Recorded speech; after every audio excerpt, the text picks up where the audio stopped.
ಕತೆ ನಿಮ್ಮ ಭಾವ ಚಾನಲ್ಗೆ ಸ್ವಾಗತ.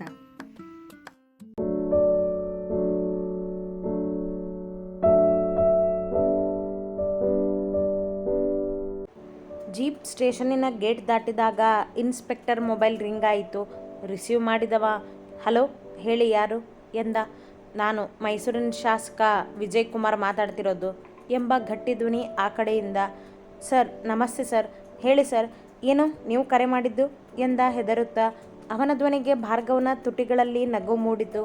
ಜೀಪ್ ಸ್ಟೇಷನ್ನಿನ ಮುಂದೆ ನಿಂತಿತು. ಯಾರನ್ನ ನೀವು ಅರೆಸ್ಟ್ ಅಂತ ಕರ್ಕೊಂಡು ಹೋಗಿರೋದು ಕೇಳಿದ ವಿಜಯ್ ಕುಮಾರ್ ಇನ್ಸ್ಪೆಕ್ಟರ್ಗೆ. ಸರ್ ಭಾರ್ಗವ್ ಶರ್ಮಾ ಸರ್, ಪಬ್ನಲ್ಲಿ ಗಲಾಟೆ ಮಾಡ್ತಿದ್ರು ಅಂತ ಕಾಲ್ ಬಂದಿತ್ತು ಸರ್ ಎಂದವ ಸುಳ್ಳನ್ನೇ ಹೇಳಿದ. ಅದೇನಾದರೂ ಆಗಲಿ, ಅವ್ರು ಹೇಳಿದಾಗೆ ನೀವು ಕೇಳಿ. ಅವರನ್ನು ಅರೆಸ್ಟ್ ಮಾಡಿದರೆ ನೀವು ಭಿಕ್ಷೆ ಬೇಡೋದಕ್ಕೂ ಆಗೋದಿಲ್ಲ, ಹಾಗೆ ಮಾಡ್ತಾರೆ ನಿಮ್ಮನ್ನು. ಯಾರದ್ದೋ ಮಾತಿಗೆ ತಲೆ ಆಡಿಸೋ ಬದಲು ಇವ್ರ ಮಾತಿಗೆ ತಲೆ ಬಾಗಿ ಬದುಕಬೇಕು ಅಂದರೆ ಅವರನ್ನು ಬಿಟ್ಬಿಡಿ ಈಗಲೇ, ಇಲ್ದಿದ್ರೆ ಮುಂದೆ ನಿಮಗೆ ಬರೋ ಪರಿಸ್ಥಿತಿಗೆ ನೀವೇ ಹೊಣೆ ಎಂದವರೇ ಕಾಲ್ ಕಟ್ ಮಾಡಿದರು. ಇನ್ಸ್ಪೆಕ್ಟರ್ ಭಯದಿಂದ ಭಾರ್ಗವನತ್ತ ತಿರುಗಿ ನೋಡಿದ. ಸ್ವಪ್ನ ತನ್ನ ಕಾರಿನಿಂದ ಇಳಿದು ಬಂದು, ಸರ್ ಸ್ಟೇಷನ್ ಒಳಗೆ ಕರ್ಕೊಂಡು ಹೋಗಿ ಇವನನ್ನು ಎಂದಳು.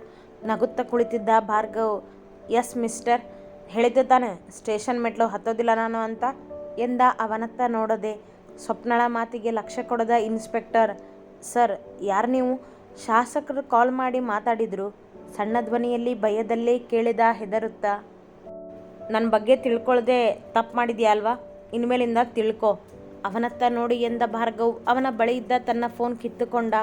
ಅದೇ ಸಮಯಕ್ಕೆ ಕಂಠಿ ಕಾರ್ ತಂದು ನಿಲ್ಲಿಸಿದ ಪಕ್ಕದಲ್ಲಿ. ಜೀಪಿನಿಂದ ಕೆಳಗಿಳಿದ ಭಾರ್ಗವ್ ಕಾರಿನತ್ತ ನಡೆಯುವ ಮೊದಲೇ ಓಡಿ ಬಂದ ಕಂಠಿ. ಅಣ್ಣ ಆಗಲೇ ನ್ಯೂಸ್ ಆಗಿದೆ, ಇದು ಪಬ್ನಲ್ಲಿ ಹುಡುಗಿ ಜೊತೆ ಗಲಾಟೆ ಅಂತೆಲ್ಲ ಹೇಳ್ತಿದ್ದಾರೆ ಎಂದ. ಎಲ್ಲ ಇದು ಸ್ವಪ್ನ ಮಾಡಿರೋದೇ ಕಂಠಿ, ಡೋಂಟ್ ವರಿ, ನಾಳೆ ಅವಳೇ ಹೇಳ್ತಾಳೆ ಇದೆಲ್ಲನೂ ಕುಡಿದ ನಶೆಯಲ್ಲಿ ಮಾಡಿದೆ ಅಂತ. ಅದಕ್ಕೆ ಸಾಕ್ಷಿ ಈ ಇನ್ಸ್ಪೆಕ್ಟರ್. ಅವರಿಬ್ಬರನ್ನು ನೋಡುತ್ತಾ ಎಂದ ಭಾರ್ಗವ್, ನಡಿ ಹೋಗೋಣ ಎಂದು ಕಾರಿನತ್ತ ಬಂದು ಹತ್ತಿದ. ಕಂಠಿ ಕಾರ್ ಡ್ರೈವ್ ಮಾಡಲು ಕುಳಿತ. ತನ್ನ ಫೋನ್ ಹಿಡಿದು ಆಯುಷ್ಗೆ ಕರೆ ಮಾಡಿದವನೇ ಮನೆಗೆ ಬರುತ್ತಿರುವುದನ್ನು ತಿಳಿಸಿದ. ಮೊದಲು, ಅಣ್ಣ ಈ ಸ್ವಪ್ನಂಗೆ ಇನ್ನೂ ಬುದ್ಧಿ ಬಂದಿಲ್ವಲ್ಲ ಎಂದ ಕಂಠಿ ಕಾರ್ ಡ್ರೈವ್ ಮಾಡುತ್ತಾ. ಈ ಬಾರಿ ಬುದ್ಧಿ ಕಲಿಸ್ತೀನಿ ಕಂಠಿ, ಅವಳು ತಾತ ಮಿನಿಸ್ಟರ್ ಅಂತ ಮೆರಿತಿದ್ದಾಳೆ ಅಲ್ವಾ ಇವಳು, ನೋಡ್ಕೋತೀನಿ ಎಲ್ಲಾನು ಎಂದವ ಸೀಟಿಗೆ ತಲೆ ಆನಿಸಿ ಕುಳಿತ. ನಶೆಯಲ್ಲಿ ಕಣ್ಣುಗಳು ತೇಲುತ್ತಿದ್ದವು. ಕೋಪ ಕಡಿಮೆ ಆಗಿರಲಿಲ್ಲ. ಆದರೂ ಅವನ ಚುರುಕು ಬುದ್ಧಿ ತಲೆಯಲ್ಲಿ ಮಾರನೇ ದಿನ ಏನೇನೋ ಮಾಡಬೇಕೆಂಬ ಯೋಜನೆ ಹೆಣೆಯುತ್ತಿತ್ತು. ಮನೆ ತಲುಪಿದಾಗ ಭಾರ್ಗವ್ ಒಳ ಬರುತ್ತಲೇ ಅವನತ್ತ ಓಡಿ ಬಂದರು ಆಯುಷ್ ಮತ್ತು ಪೂರ್ಣ. ಶರಾವತಿ ಮತ್ತು ಪದ್ಮಜ್ಜಿ ಅವನಿಗಾಗಿಯೇ ಕಾಯುತ್ತಿದ್ದರು. ನಿಮಗೇನೂ ಆಗಿಲ್ಲ ತಾನೆ ಆತಂಕದಲ್ಲಿ ಕೇಳಿದ ಪೂರ್ಣಳ ಅಳು ಇನ್ನೂ ನಿಂತಿರಲಿಲ್ಲ. ನನಗೇನಾಗಿದೆ, ಏನೂ ಆಗೋದಿಲ್ಲ ತುಸು ಕೋಪದಲ್ಲೇ ಎಂದವ ಮುಂದೆ ನಡೆದು ಬಂದ. ಭಾರ್ಗವ್, ಇದೇ ಕಾರಣಕ್ಕೆ ನಾನು ನಿನಗೆ ಪಬ್ಗೆ ಹೋಗಬೇಡ ಅಂದಿದ್ದು ಎಂದರು ಶರಾವತಿ. ಏನು ಇದೇ ಕಾರಣಕ್ಕೆ? ಆ ಸ್ವಪ್ನ ಅಲ್ಲಿ ಬಂದು ಹೀಗೆಲ್ಲ ಮಾಡ್ತಾಳೆ ಅಂತ ನಿಮಗೇನು ಮೊದಲೇ ಗೊತ್ತಿತ್ತಾ? ರೇಗಿಬಿಟ್ಟ ಒಮ್ಮೆಲೆ ಒರಟಾಗಿ. ಮೊದಲೇ ಕೋಪವಿತ್ತು, ಅದರಲ್ಲಿ ಅವರ ಮಾತುಗಳು ಅವನಿಗೆ ಕೋಪ ಹೆಚ್ಚಿಸಿದವು. ಅವಳ ಬಗ್ಗೆ ಅಲ್ಲ ಭಾರ್ಗವ್ ನಾನು ಹೇಳ್ತಿರೋದು, ನಿನ್ನ ಈ ಕೋಪದ ಬಗ್ಗೆ. ಎದುರಿಗೆ ಕೊಚ್ಚೆ ಇದೆ ಅಂತ ಗೊತ್ತಾದ್ಮೇಲೆ ಅದರಿಂದ ದೂರ ಸರಿದು ಬರೋದು ಬುದ್ಧಿವಂತರ ಲಕ್ಷಣ. ಅದು ಬಿಟ್ಟು ಏನಾಗುತ್ತೆ ನೋಡೋಣ ಅಂತ ನೀನು ಆ ಕೊಚ್ಚೆಗೆ ಕಲ್ಲೆಸಿದ್ರೆ ಅದು ನಿನಗೆ ಸಿಡಿಯುತ್ತೆ ಎಂದರು ಶರಾವತಿ. ಅಮ್ಮ, ಇದೇ ಮೊದಲೇನಲ್ಲ ಅವಳು ನನ್ನ ದಾರಿಗೆ ಅಡ್ಡ ಬಂದಿರೋದು. ಹೋಗಲಿ ಪಾಪ ಹುಡುಗಿ ಅಂತ ನಾನು ಸುಮ್ಮನಿದ್ದೆ. ಆದರೆ ಈ ಬಾರಿ ನೋ, ಅವಳನ್ನು ಸುಮ್ಮನೆ ಬಿಡೋದಿಲ್ಲ ನಾನು. ಅವಳು ತಾತ ಮಿನಿಸ್ಟರ್ ಅಂತ ಅಷ್ಟೊಂದು ಮೆರೆತಿದ್ದಾಳೆ ಅಲ್ವಾ ಅವಳು. ಆ ಮಿನಿಸ್ಟರ್ ಕಡೆಯಿಂದಾನೇ ನಾಳೆ ಇದಕ್ಕೆ ಮುಕ್ತಾಯ ಹಾಡಿಸ್ತೀನಿ ಎಂದು ಸಿರಿದವನ ಕೋಪ ಬೆಂಕಿಯಂತೆ. ತನ್ನನ್ನು ಕೆಣಕಿದವರನ್ನು ಸುಮ್ಮನೆ ಬಿಟ್ಟವನೇ ಅಲ್ಲ ಅವ. ಮತ್ತೇನೋ ಮಾಡಬೇಡ ಭಾರ್ಗವ್ ನೀನು. ಈಗಲೇ ನಿನ್ನ ಕೋಪ ನ್ಯೂಸ್ ಚಾನಲ್ನಲ್ಲಿ ಊರಿಗೆ ಗೊತ್ತಾಗ್ತಿದೆ. ಇನ್ನೂ ಇದನ್ನೇ ದೊಡ್ಡದು ಮಾಡಬೇಡ. ಆ ನ್ಯೂಸ್ ಚಾನಲ್ನಲ್ಲಿ ನನ್ನನ್ನು ತಪ್ಪು ಅಂತ ಹೇಳ್ತಿದ್ದಾರೆ. ನಾನೇನಾದರೂ ತಪ್ಪು ಮಾಡಿದ್ನ ಅಲ್ಲಿ? ಇಲ್ಲ ತಾನೆ. ಅಂದಮೇಲೆ ನಾನು ತಪ್ಪಿಲ್ಲ ಅಂತ ಸಾಬೀತಾಗೋವರೆಗೂ ಬಿಡೋದಿಲ್ಲ ನಾನು. ಶುರುವಾಗಿತ್ತು ಅವರಿಬ್ಬರ ವಾದ. ನಾನು ವಿಶ್ವಾಸ್ ಜೊತೆ ಮಾತಾಡ್ತೀನಿ, ನೀನು ಏನು ಮಾಡೋದಿಲ್ಲ ಅಷ್ಟೇ. ಆಗೋದಿಲ್ಲ ಅಮ್ಮ, ನಾನು ಸುಮ್ಮನಿರೋದಿಲ್ಲ. ಬರೀ ಮಾತಿಗೆಲ್ಲ ಬಗ್ಗೋದಿಲ್ಲ ಅವರು. ಅವ್ರಿಗೇನಿದ್ರು ನನ್ನ ರೀತಿಯಲ್ಲೇ ಹೇಳಬೇಕು ಎಂದವನಿಗೆ ಹಠವೇ. ಬೇಡ ಅಂತ ಹೇಳಿದ್ನಲ್ಲ ನಾನು, ನೀನೇನು ಮಾಡೋದಿಲ್ಲ ಅಷ್ಟೇ. ಜೋರಾಯಿತು ಶರಾವತಿಯವರ ಧ್ವನಿ. ಕೇಳೋದಿಲ್ಲ ನಾನು. ನಿಮಗೆ ನನ್ನ ಕೋಪ ಅಷ್ಟೇ ಕಣ್ಣಿಗೆ ಕಾಣೋದು ಯಾವಾಗಲೂ. ತಪ್ಪು ಮಾಡಿಲ್ಲ ಅಂದಮೇಲೆ ಯಾರಿಗೂ ಹೆದರೋನಲ್ಲ ಅಮ್ಮ ಈ ಭಾರ್ಗವ್ ಶರ್ಮಾ ಅಬ್ಬರಿಸಿದವ ನಶೆಯಲ್ಲಿ ರಕ್ಕಸನಾಗಿದ್ದ. ಮಾತು ಮುಂದುವರಿಸಿದವ, ಅಷ್ಟಕ್ಕೂ ಇದಕ್ಕೆಲ್ಲ ಕಾರಣ ನೀವೇ. ಆ ಸ್ವಪ್ನನ ನನ್ನ ಜೀವನದಲ್ಲಿ ತಂದಿದ್ದು ನೀವೇ. ಇನ್ನು ಇವತ್ತು ಈ ಜಗಳ ಅಲ್ಲ ಆಗಿದ್ದು ಈ ನಿಮ್ಮ ಮುದ್ದಿನ ಸೊಸೆಯಿಂದ ಎಂದು ಬಿಟ್ಟ ಪೂರ್ಣಳನ್ನು ನೋಡುತ್ತಾ. ಕುಡಿದಿದ್ದರ ನಶೆಯಲ್ಲಿ ಮೈಗೇರಿದ್ದರ ಕೋಪದಲ್ಲಿ ತನ್ನ ಸ್ಥೀಮಿತ ಕಳೆದುಕೊಂಡವ ಅವಳ ಮೇಲೆ ತಪ್ಪು ಹೊರಿಸಿದ. ತಾನು ತಪ್ಪು ಮಾಡಿ ಅವಳೇನು ಮಾಡಿದಾಳೆ ನಿನಗೆ ಕೇಳಿದರು ಶರಾವತಿ. ಆಶ್ಚರ್ಯ ಭಯದಲ್ಲಿ ನಿಂತಿದ್ದ ಪೂರ್ಣ ಅವನನ್ನೇ ನೋಡುತ್ತಿದ್ದಳು ಅಳುತ್ತಾ. ಇವತ್ತು ಇಷ್ಟಕ್ಕೆಲ್ಲ ಕಾರಣ ಅವಳು ನೀನು ಅಮ್ಮ. ನನ್ನ ಜೀವನದಲ್ಲೇ ಇಲ್ದಿರೋ ಹುಡುಗಿನ ತಂದಿದ್ದು ನೀವು. ಅವಳು ಈಗ ಶತ್ರು ಆಗಿದ್ದಾಳೆ. ಇನ್ನು ಗಂಡನಿಗೆ ಮುತ್ತು ಕೊಡೋದಕ್ಕೆ ಯೋಚನೆ ಮಾಡೋ ಈ ನನ್ನ ಹೆಂಡತಿಯಿಂದ ಇವತ್ತು ಏನೇನೋ ಕೇಳಬೇಕಾಯ್ತು ನಾನು ಆ ಸ್ವಪ್ನ ಬಾಯಿಂದ ಎಂದವನ ಮಾತಿಗೆ ಮಿತಿಯೇ ಇಲ್ಲವಲ್ಲ. ಗಂಡ ಹೆಂಡತಿಯ ವಿಚಾರಗಳನ್ನು ಎಲ್ಲರ ಮುಂದೆ ಹೀಗೆ ತೆರೆದಿಡುವುದೇ ಅವಮಾನ ಆಗುವುದಿಲ್ಲವೇ ಆ ಹುಡುಗಿಗೆ? ಮಾತು ಹಿಡಿತದಲ್ಲಿರಲಿ ಭಾರ್ಗವ್.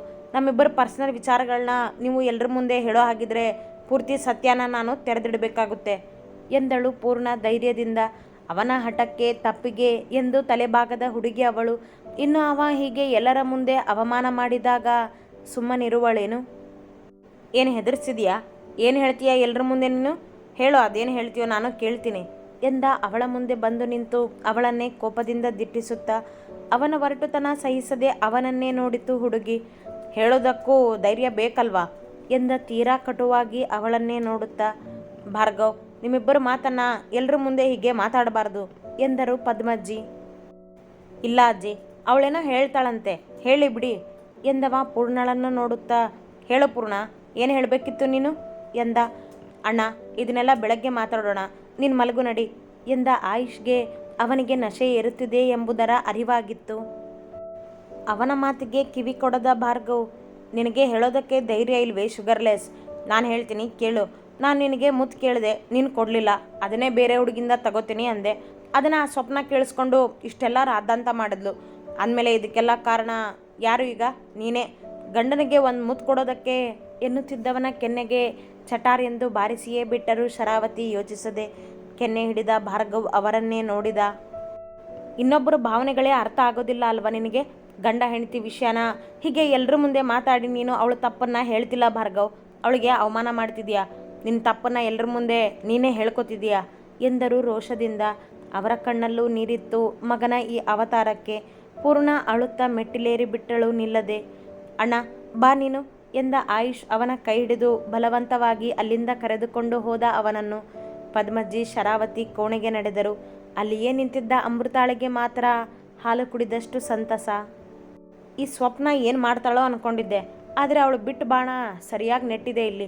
ಥ್ಯಾಂಕ್ಸ್ ಸ್ವಪ್ನ ಮನದಲ್ಲೇ ಎಂದುಕೊಂಡವಳು ತನ್ನ ಕೋಣೆಗೆ ನಡೆದಳು. ಅಮೃತ ಸ್ವಪ್ನ ಒಂದಾಗಿದ್ದರು. ಅವರಿಬ್ಬರು ಹೀಗೆ ಮಾಡಬೇಕೆಂದೇನೂ ಅಂದುಕೊಂಡಿರಲಿಲ್ಲ. ಆದರೆ ಭಾರ್ಗವನ ಕೋಪ ಅವರು ಜಯಿಸುವಂತೆ ಮಾಡಿತ್ತು. ಪೂರ್ಣಳ ಮನಸ್ಸನ್ನು ನೋಯಿಸಿತ್ತು. ಯಾರೂ ಯಾರ ಜೀವನದಲ್ಲಿ ಕಾರಣವಿಲ್ಲದೆ ಬರುವುದಿಲ್ಲ.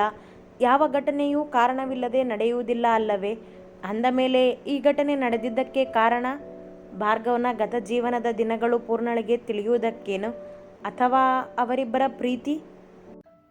ಅತಿ ಹೆಚ್ಚಿನ ಕಥೆಗಳಿಗಾಗಿ ಹಿಂಬಾಲಿಸಿ ಪ್ರತಿಲಿಪಿ ಆ್ಯಪ್ನಲ್ಲಿ ಪ್ರತಿಮಾ SH ಅವರನ್ನು.